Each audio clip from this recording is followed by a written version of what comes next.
සියලුම SLT Mobitel සේවාවන් MySLT app එක හරහා කරගන්න. සියලුම SLT මොබිටෙල් සේවාවන් MySLT ඇප් එක හරහා කරගන්න. දසනකාන්ති චූර්ණය සහිත ලීවර් ආයුෂ් දන්තාලේපය දත්වල ඇති ප්‍රශ්න 10ක් වළකයි.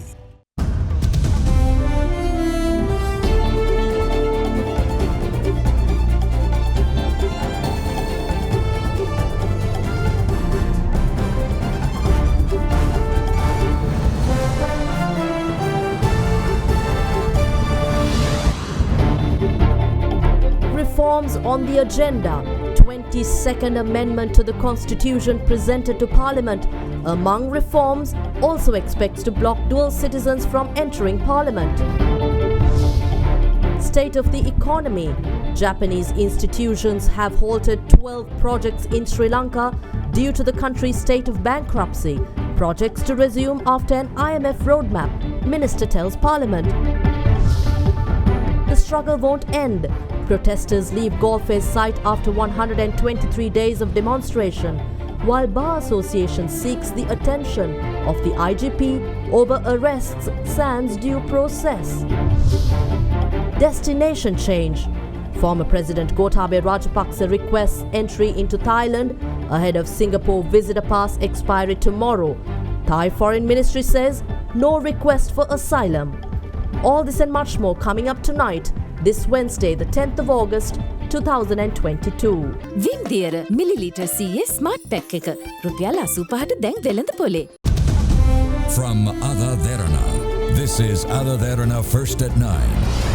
Live from Studio 24 in Colombo.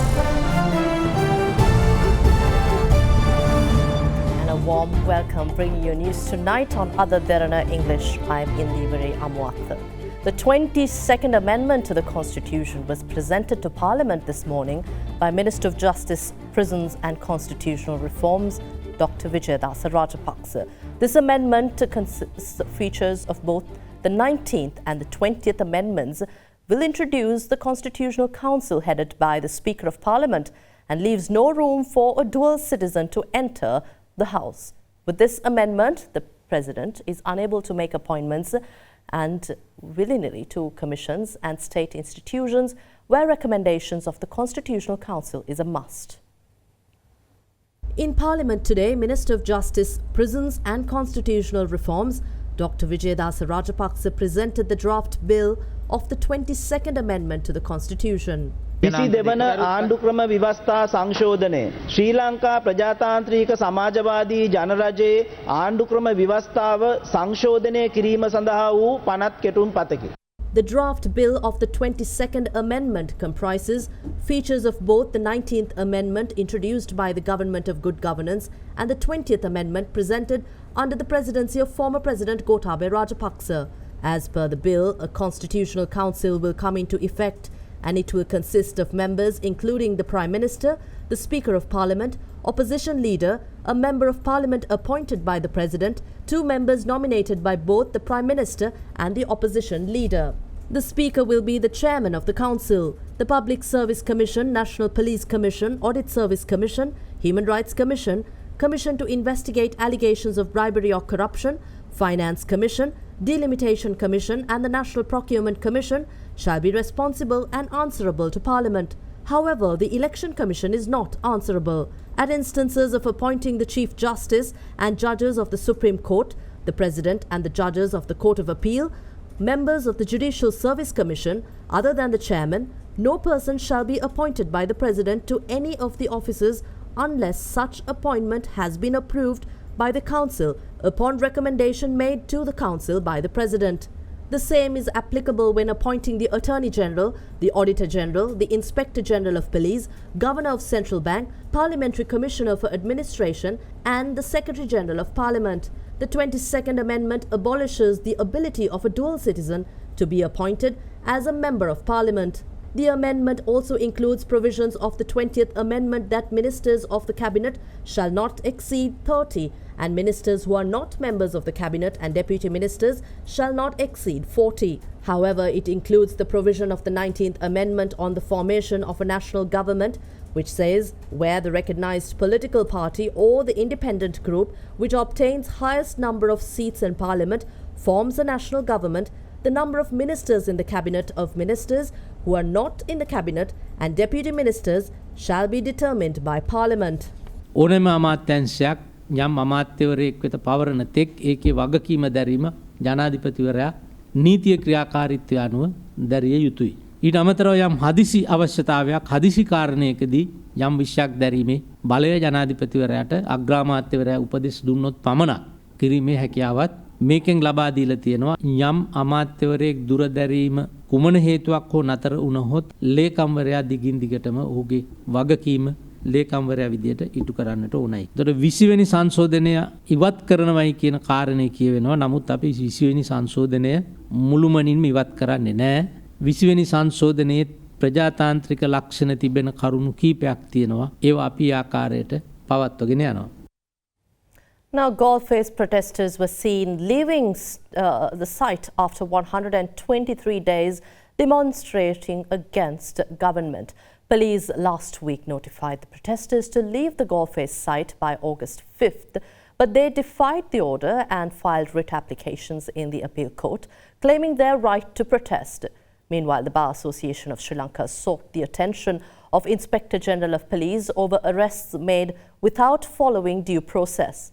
Also, 3 fundamental rights petitions filed against the state of emergency imposed by the President pursuant to the Public Security Ordinance have been fixed for consideration on the 12th of August. Yesterday, protesters at the Goldface Green announced that they decided to leave the location. Since then, protesters were seen removing the tents and libraries set up at the site.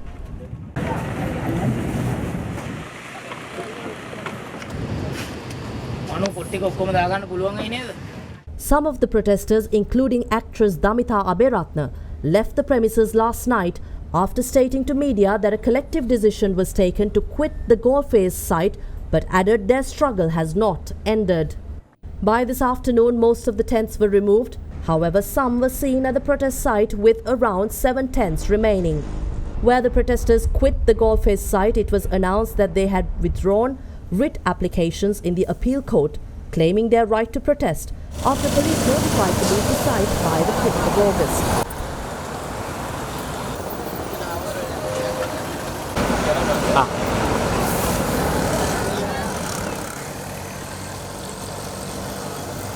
Meanwhile, the Bar Association of Sri Lanka has written to IGP CD Vikramaratne, drawing his attention to complaints received from its members and the Colombo Magistrates Court Lawyers Association on the arrests of persons by police officers dressed in civilian clothing and without any identification.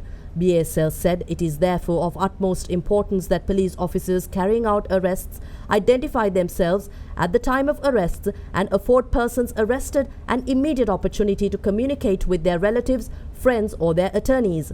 BASL called upon the IGP as head of the police department to immediately ensure that all arrests are carried out strictly according to procedures established by law and that instructions are given to all police officers in this respect. Meanwhile, 3 fundamental rights petitions against the state of emergency imposed by the President were called before Supreme Court judges Yasantha Kodagoda and Arjuna Obesekara earlier today. During court proceedings, Senior State Counsel Rajiv Gunatilaka, appearing on behalf of the respondents named in the petitions, expressed his intentions to file objection and pointed out that a 3-judge bench needs to be appointed, although a 2-judge bench is adequate to take these FR petitions as the applications are seeking an interim order.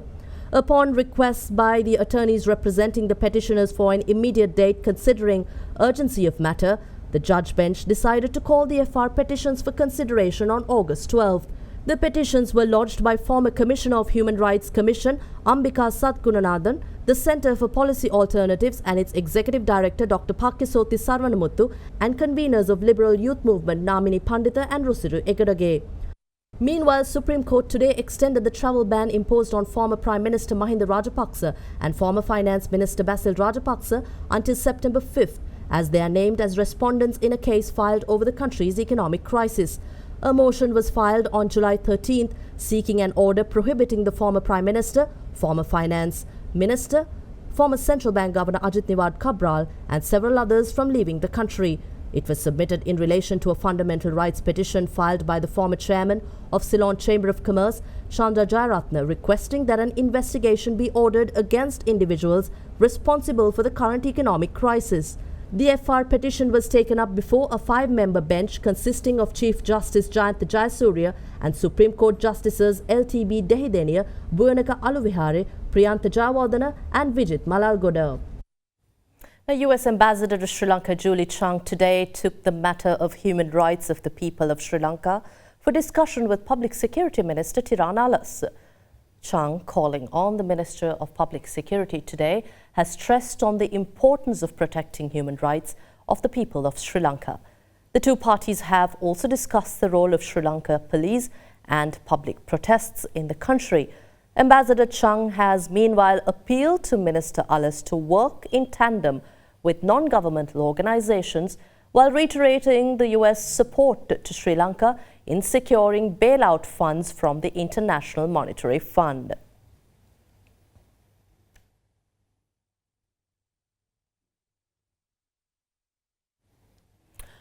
Former President Gotabaya Rajapaksa has requested entry into Thailand for a temporary stay after staying in Singapore for nearly a month on visit. Thailand's foreign ministry confirmed it has received a request for former Sri Lanka President Gotabaya Rajapaksa to visit the country, but he has no intention of seeking political asylum. Reuters news agency also reported unnamed sources of the Foreign Ministry of Thailand confirming that the former head of state of Sri Lanka will head to Bangkok tomorrow. Quoting sources from the Thai Foreign Ministry, Reuters news agency reported that Sri Lanka's former head of state is expected to leave Singapore and head to Thailand's capital, Bangkok, on Thursday. The former president left for Singapore via the Maldives on July 14th, following violent mass protests that broke out on July 9th, storming the president's secretariat and president's official residence. He officially stepped down as the president of Sri Lanka effective from the 14th of July.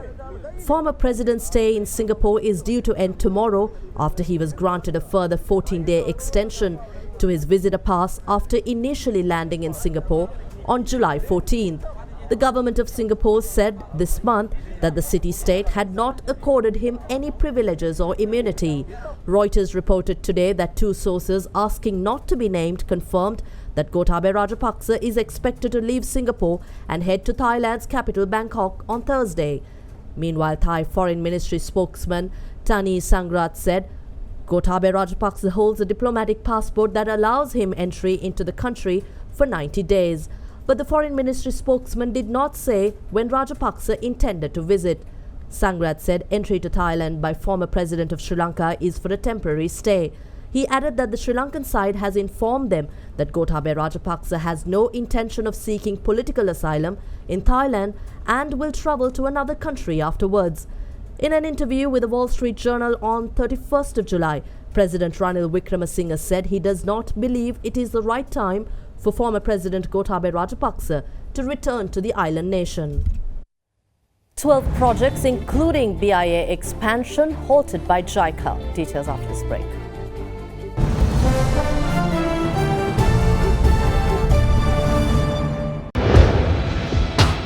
Big 3.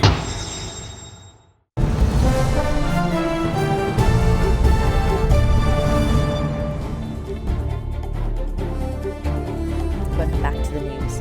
Minister of Ports, Shipping and Aviation Nimal Siripal de Silva said the Japan International Cooperation Agency has halted 12 projects in Sri Lanka since the Japanese government announced Sri Lanka is in a state of bankruptcy and unable to repay debt.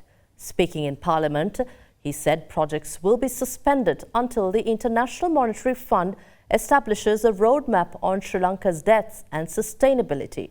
Minister Nimal Siripal de Silva made the statement in response to a question raised by opposition MP Iran Vikramaratne, who pointed out that the second terminal of the Bandaranaike International Airport had obtained a loan worth $570 million via JICA, which is one among the projects halted by the agency.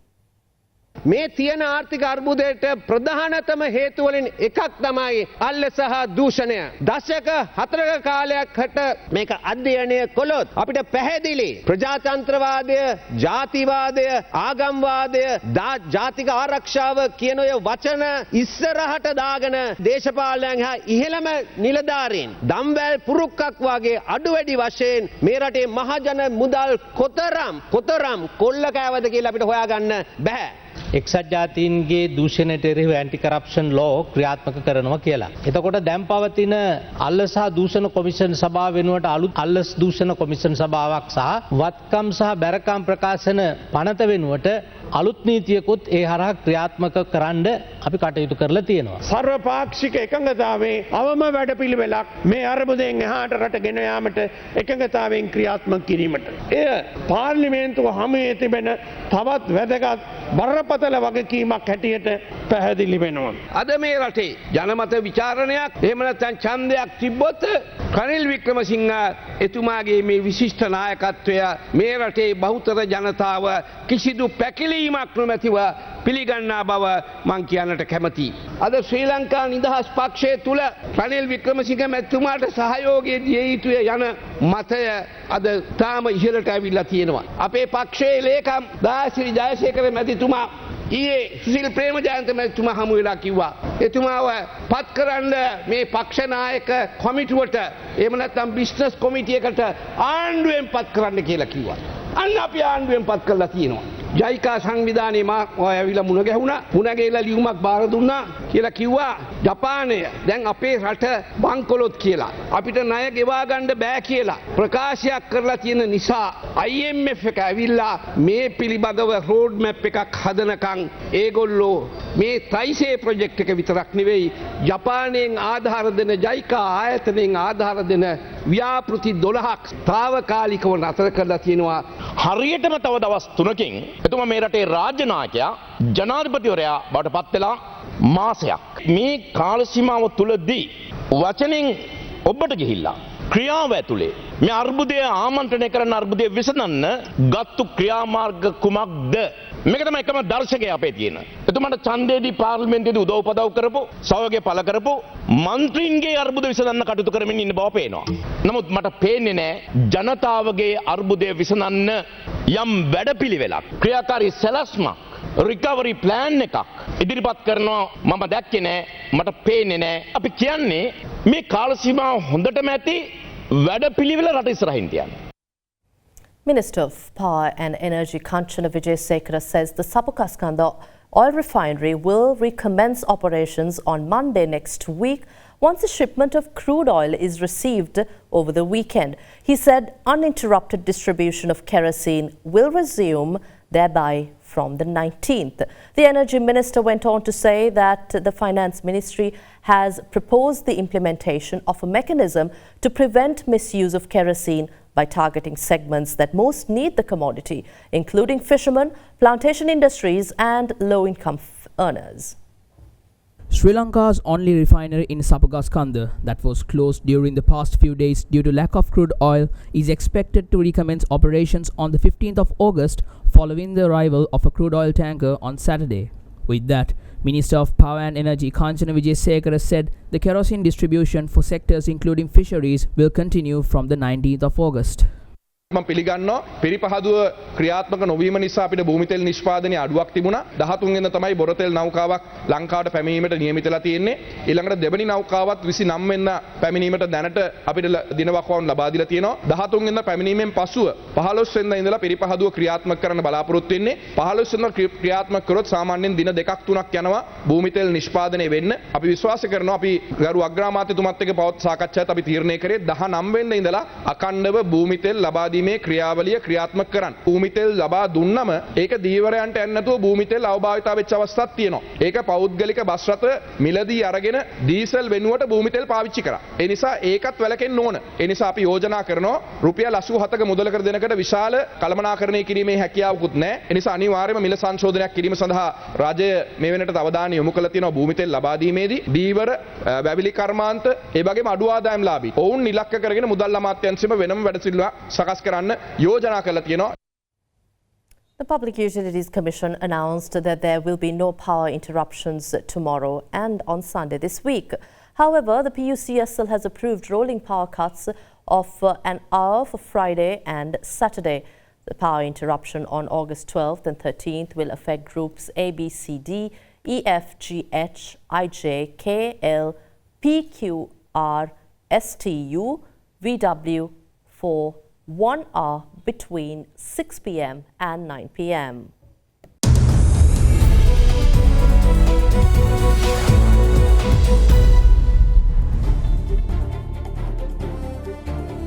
And in markets today, the Colombo Bourse continued positive momentum for a 10th consecutive session, recording the highest intraday gain in a month as optimistic investors set on a buying spree throughout the trading session.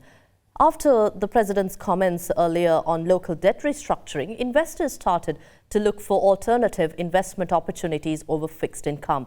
As a result, retailers gathered confidence to reinvest in equities, which led the market to continuously trade positively and ended the day at 8,706, gaining 206 points. Although turnover was 4.5 billion rupees, it's relatively lower compared to yesterday. Market continued to see a growth of 150% in turnover, compared to monthly average turnover of 1.8 billion rupees. Transportation sector solely contributed 30% to the market turnover, mainly led by Sri Lanka, followed by capital goods, amounting to 19% of contribution. Despite a bullish run, foreign investors turned net sellers, recording moderate participation.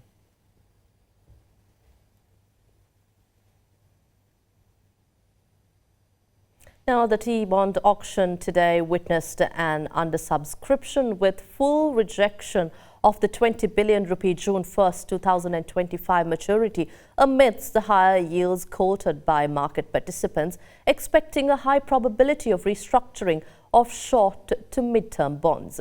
However, July 15, 2029 maturity witnessed an acceptance of 84.8% of the offered amount, with a weighted average yield increasing to 26.91%, yet relatively lower than the market expectations.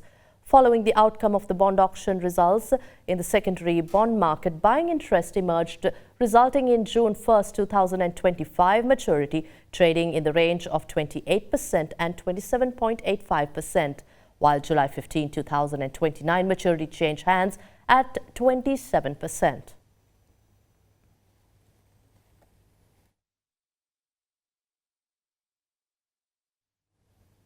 U.S. consumer prices did not rise in July due to a sharp drop in the cost of gasoline, delivering the first notable sign of relief for Americans who have watched inflation climb over the past 2 years. The consumer price index was unchanged last month after advancing 1.3% in June. Meanwhile, Eurozone stocks and bonds steadied, while the dollar edged lower ahead of U.S. inflation data that could give clues to the Federal Reserve's appetite for more aggressive rate rises. U.S. consumer prices have been surging due to a number of factors, including strained global supply chains, massive government stimulus early in the COVID-19 pandemic, and the Russia-Ukraine war. In the 12 months through July, the U.S. CPI increased by a weaker than expected 8.5%, following a 9.1% rise in June. The market is pricing in a 69.5% chance of a 75 basis point rate increase at the Fed's next meeting. Europe's benchmark stocks index edged up 0.08% after a 1% fall in the MSCI's broadest index of Asia-Pacific shares outside Japan, as Chinese inflation data pointed to prices rising 2.7% in July. U.S. markets looked set to open broadly flat, with S&P 500 futures up 0.18%. The dollar edged down, showing signs of resuming a retreat that began in the middle of July. The dollar index, which measures the greenback against 6 major peers, was down 0.24% at 106.1, possibly hinting a weaker CPI expectation then. Meanwhile, oil prices fell after industry data showed U.S. crude inventories expectedly rose last week, signaling possible hiccup in demand. Brent crude futures fell $1.22 to $95.13 a barrel, while US WTI crude was down $1.25 to $89.27. Gold also reduced gains and was down 0.26% at $1,789.05 an ounce. It briefly broke through the 1,800 barrier overnight for the first time in more than a month.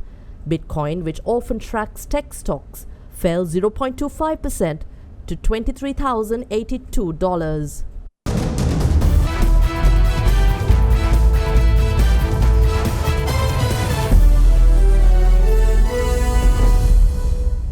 Former Sri Lanka cricket captain and former MP Arjuna Ranatunga has been appointed as the chairperson of a 15-member National Sports Council to advise the Minister of Sport on subject-related policy matters. The letters of appointment of council members were handed over by Minister of Sports Roshan Ranasinghe today.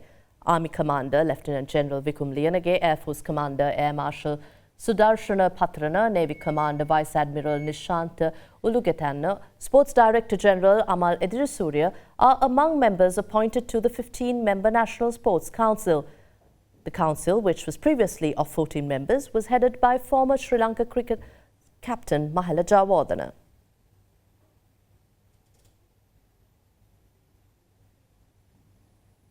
Well, that wraps up tonight's edition of First 9 on AdaDerana 24. Thanks for watching. Have a pleasant evening. Good night.